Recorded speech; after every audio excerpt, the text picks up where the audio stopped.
आप media cell के अध्यक्ष कानपुर देहात से रहे, ग्रामीण से रहे हैं, तो मैं ये जानना चाह रहा हूँ, क्या आपने मीडिया सेल के अध्यक्ष होने के बाद एक बहुत बड़ी भूमिका होती है पार्टी के अंदर, छोड़कर बीजेपी का दामन थामा, इसके पीछे क्या कारण था?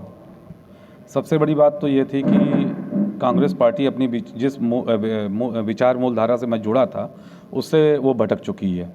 पिछले कई वर्षों से, क्या 2019 के बाद से, जब से आदरणीय प्रियंका जी आई हुई हैं कांग्रेस में, उसके बाद में उनके जो राजनीतिक सलाहकार हैं, क्या राजनीतिक सलाहकार ने उन्होंने क्या सलाह दी ये पता नहीं है। जिस तरीके से कि हमारे कार्यकर्ताओं का अपमान काफ़ी टाइमों से हो रहा था, हम लोग लगातार उनसे संपर्क करना चाह भी रहे थे, लेकिन आदरणीय प्रियंका जी ने समय नहीं दिया, और जिसकी मैंने शिकायत कई बार ऊपर के शीर्ष नेतृत्व से भी करी, लेकिन चूँकि सबसे बड़ा शीर्ष नेतृत्व तो आदरणीय प्रियंका जी हैं, जब वो ही बात नहीं सुनना चाहती कार्यकर्ताओं को, निश्चित तौर पे कार्यकर्ता निराश होगा। और निराशा इस स्तर तक आ गई कि हम लोगों को विचार करना पड़ा कि जिस घर में हम लोग हैं, क्या वो घर वास्तव में देश हित में काम कर रहा है या नहीं कर रहा, या वो खुद किसी के राजनीतिक दबाव में काम कर रहा है। तो ऐसा निर्णय लिया, और पिछले 3 महीने से हम और मेरे साथी पंकज तिवारी जी आरटीआई सेल के जिला अध्यक्ष रहे, हम लोगों ने एक निर्णय लिया कि जब राष्ट्र हित में अगर बात करें, तो काफ़ी दिनों से देख रहा था कि राष्ट्र हित में आदरणीय मोदी जी और योगी जी निश्चित तौर पर कुछ काम तो अच्छे करे हैं ना, तो जिससे कि देश की जनता उनके साथ है। हम लोगों ने विचार किया कि जिस विचार मूलधारा के साथ हम लोग कांग्रेस पार्टी से जुड़े थे, आज वही विचार मूलधारा भारतीय जनता पार्टी में दिखाई दे रही है। तो क्यों ना हम लोग भारतीय जनता पार्टी का हाथ पकड़ें और राष्ट्रवादी पार्टी के साथ हाथ पकड़ करके हम लोग आदरणीय मोदी जी और योगी जी को मजबूत करें, और इस राष्ट्रवादी पार्टी को मजबूत करना ही नहीं, राष्ट्र हित में राष्ट्र को मजबूत करने में अपनी भागीदारी बनाएं। और जिस तरीके से गोविंदनगर विधानसभा में ही नहीं, पूरे कानपुर एक महत्वपूर्ण जिला है उत्तर प्रदेश में, जिसमें कि अमेठी और रायबरेली के बाद सबसे महत्वपूर्ण जिला माना जाता है,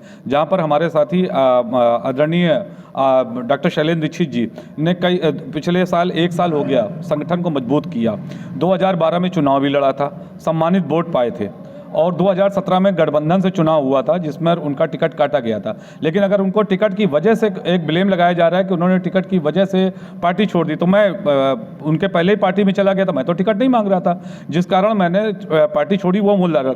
और अगर शैलेंद्र दीक्षित जी को अगर पार्टी छोड़नी होती तो 2017 में छोड़ देते, लेकिन 2022 में जब 11,000 रुपये का एक आवेदन करवाया था PCC में, उत्तर प्रदेश कांग्रेस कमेटी ने, जो आवेदक चुनाव लड़ना चाहते थे, तो आप बताइए कि सोहेल, एक सीसामऊ विधानसभा से प्रत्याशी उतारा गया है, हाजी सोहेल ने कौन सा आवेदन किया था, कौन से रास्ते से वो आज विधानसभा चुनाव लड़ रहे हैं। तो इसका मतलब है कि आपका ना तो कोई मापक है, ना ही तो कोई निर्णय इस टाइप का है, या कोई आपकी केवल और केवल दलालों के माध्यम से जो टिकट बेची जा रही है, आपने उसका समर्थन किया है। मैं सीधे रूप से आदरणीय प्रियंका जी को दोषी मानता हूँ। इस कारण मानते हैं कि मतलब वही जैसे अभी शैलेंद्र जी ने बोला कि कहीं ना कहीं उनका जो 40% रहा है महिलाओं के प्रति, वो दोषपूर्ण रहा है। 40% की बात करी थी, कई ऐसे चेहरे हैं जिनको उनके बगल वाले नहीं जानते हैं, और वो जो है अगर कौन कौन से चेहरे हैं, जैसे गाजियाबाद है, कानपुर नगर है, या उन्नाव? मैं आपको बताऊं, मेरी एक सोशल मीडिया के एक साथी हैं, नोएडा से चुनाव लड़ रही हैं, नाम नहीं लूँगा। एक अकबरपुर लोकसभा से जयसवाल जी हैं, उनका भी नाम पूरा नहीं लूँगा। कई ऐसे चेहरे हैं। अगर आपको टिकट देनी थी 40% में, तो जिस एक मज़े की बात तो देखिए, इनकी 40 एक बुकलेट आई थी, लड़की हूँ लड़ सकती हूँ, उसमें एक प्रियंका मौर्य जी थी जिनका फोटो ऊपर था, उसका काफ़ी आप लोगों के माध्यम से पूरा चला। तो आप बताइए कि जब आप जिसका फेस यूज़ कर रहे हो, जिसको आप पूरी तरीके से कर रहे हो, उसकी जगह पर उसको टिकट दिया जाता है जो कभी कांग्रेस पार्टी में था ही नहीं। आज उन्नाव जिले में संकल्प पत्र प्रस्तुत किया गया है। बहुत अच्छा प्रश्न किया आपने। मैं अपने कांग्रेसी मित्रों से आज जरूर ये कहूँगा, आप कंगना का विरोध बंद करो, क्योंकि उसका सपोर्ट देने के लिए आदरणीय प्रियंका जी ने कह दिया है कि महिलाएं अपने पहनावे के लिए पूरी तरीके से मुक्त हैं। वो बिकनी पहने, छोटे छोटे से कपड़े पहने, साड़ी पहने, घूंघट में रहें, ये उनका अधिकार है।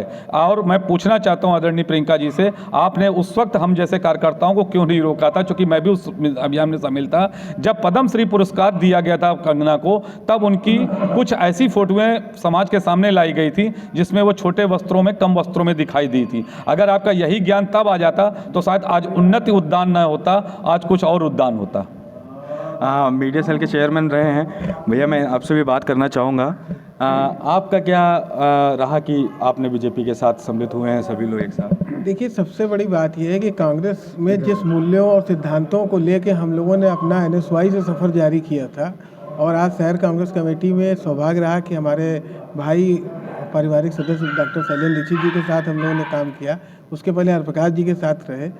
लेकिन जो कांग्रेस जिसको जाना जाता था अपने मूल्यों और आदर्शों को लेके, वो अब धीमे धीमे अपने मूल्यों और आदर्शों से पीछे हटते जा रही है, और उसका सिद्धांत, उसकी नैतिकता, उसकी नीतियां अब स्वयं एक समाज में प्रश्न चिन्ह का विषय बन गई हैं।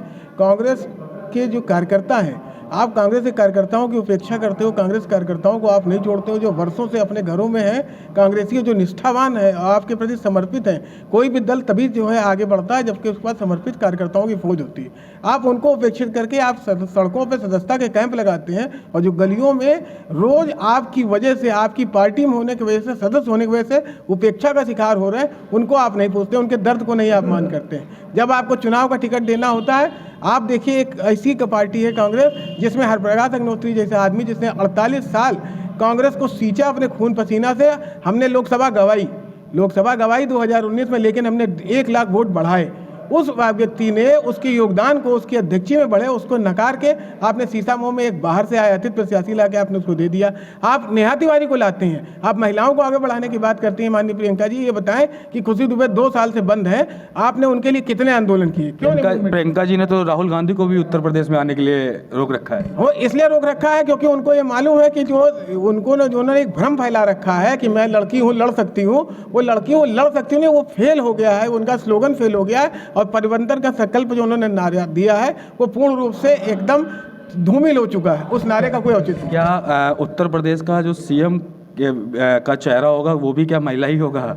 नहीं, अब ये तो बड़ा आश्चर्यजनक विषय है। कांग्रेस छोड़कर आपको जाने का मेन उद्देश्य ये रहा कि कांग्रेस पार्टी के पास सीएम का कोई चेहरा नहीं है? नहीं, कांग्रेस में सीएम का चेहरा ना होना एक सबसे बड़ा कारण वो तो है, लेकिन सबसे बड़ी बात कांग्रेस किस बेस को लेके आप कार्यकर्ताओं को आप आगे बढ़ाते हैं। कार्यकर्ता जो आपके लिए जीवन भर लाठी खाता है, जो कार्यकर्ता आपके लिए एकदम चौराहे चौराहे पे लोगों से संघर्ष करता है, उनको तो आप छोड़ देते हैं और आप बाहर से लोगों को लाते हैं। आज एक बताइए, जो आदमी 2012 में जो मात्र 10,000 वोटों से हारा हुआ डॉक्टर शैलेंद्र दीक्षित, उनसे ज़्यादा पढ़ा लिखा, उनसे ज़्यादा सम्मानित, उनसे ज़्यादा कौन ऐसा व्यक्ति है जो कह सकता है कि कांग्रेस के लिए जिस आदमी ने संघर्ष ना किया हो।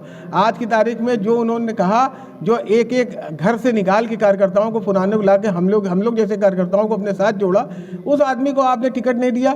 2017 में तो नहीं छोड़ा। आज हम देख रहे हैं सोशल मीडिया में लोग बड़ी बुराई कर रहे हैं कि कांग्रेस छोड़ दिया क्योंकि टिकट नहीं मिली, लेकिन आप इस सवाल का जवाब कोई नहीं देता कि 17 में क्यों नहीं छोड़ा। 17 में भी तो छोड़ सकते थे, छोड़ना चाहिए था भाई। जब टिकट नहीं मिला, अगर टिकट ही की वजह से कांग्रेस में रुके तो छोड़ देते, लेकिन उन्होंने क्यों छोड़ा? आपके ऊपर भरोसा किया, नीतियों पे आपके भरोसा किया, आपके सिद्धांतों पे भरोसा किया, लेकिन आपने क्या किया? आपने सिद्धांतों से समझौता कर लिया। तो ये तरीका ठीक नहीं है, इस तरह से जो है उचित नहीं है। हम लोग को आपने सूचना का अधिकार का, आपने हमको जिला अध्यक्ष बनाया, अब हम कौन सा सूचना का अधिकार माने? हाँ, सबसे पहले तो हम आप ही से सूचना मांगे कि आप बताइए कि ये स्लोगन आप लाए कहाँ से हैं? इस स्लोगन का उद्देश्य क्या है? कि आपके पास महिला कार्यकर्ताओं की इतनी फौज है, और अगर है तो आप उनको दीजिए टिकट। आप नेहा तिवारी को क्यों लाते हैं? आप पहले गायत्री तिवारी को टिकट देते हैं जिसका नाम मतदाता सूची में नहीं मिलता है। खुशी दुबे 2 साल से बंद है, उनकी लड़ाई आप सड़क पर नहीं लड़ती हैं। आप लड़ते किसके लिए है? केवल आप अपने स्लोगन को सिद्ध करने के लिए आप नेहा तिवारी को लाती है, उसको झाड़ पोंछ के खड़ा कर देती है, और जो बाकी जो 6 लाख ब्राह्मण हैं उनमें से आपको कोई भी ब्राह्मण नहीं मिलता है। यहाँ से पूजन करने के बाद आपने पूजन याचना कराई, तो जो सफ़र आप यहाँ पे पूजन करने के बाद चालू करेंगे तो उनको किस प्रकार का आशीर्वाद प्रदान किया है? हमारा आशीर्वाद ये आगे बढ़ते रहे, वैसे ही मेरा आशीर्वाद है। मतलब बीजेपी के जो उद्देश्य हैं, या आप उनसे क्या अपनी चाहते हैं, अपेक्षा रखते हैं? हम तो ये इनसे चाहते हैं कि हमें वो शक्ति इनसे मिल रही है, शक्ति प्राप्त। हाँ, शक्ति प्राप्त। जब एक लड़का भटक जाता है, इधर उधर चला जाता है, फिर जब आ जाता है तो बाप की व्यवस्था और मजबूत हो जाती है। लास्ट क्वेश्चन पूछना चाहूँगा, शैलेंद्र जी, आपने यहाँ पे पूजा याचना करी है, अब आपका सफ़र यहाँ से आप चालू कर रहे हैं, आगे के सफ़र में आप किस प्रकार से हाथों को मजबूत करेंगे? मैं फिर से दोबारा ये क्वेश्चन पूछ रहा हूँ। नहीं, अभी आप हमारे साथी से पूछ रहे थे कि सीएम का चेहरा नहीं है कांग्रेस के पास। जब उत्तर प्रदेश की जनता जनादेश नहीं दे रही सीएम के लिए, तो चेहरा लाएंगे अभी तो क्या करेंगे? तो चेहरा तब आएगा ना जब जनादेश मिल रहा होगा। मैं पूरे संकल्प के साथ भोलेनाथ जी की मैंने अर्चना की है, मैंने अपने लिए इनसे कुछ नहीं मांगा है। मैंने इनसे यही मांगा कि हमारे साथियों हमको इतनी ताकत दें कि जो हमारा मकसद था राजनीति में आने का, समाज सेवा का, उसमें हम सफल हो सकें और भारतीय जनता पार्टी को एक ताकत दे सकें।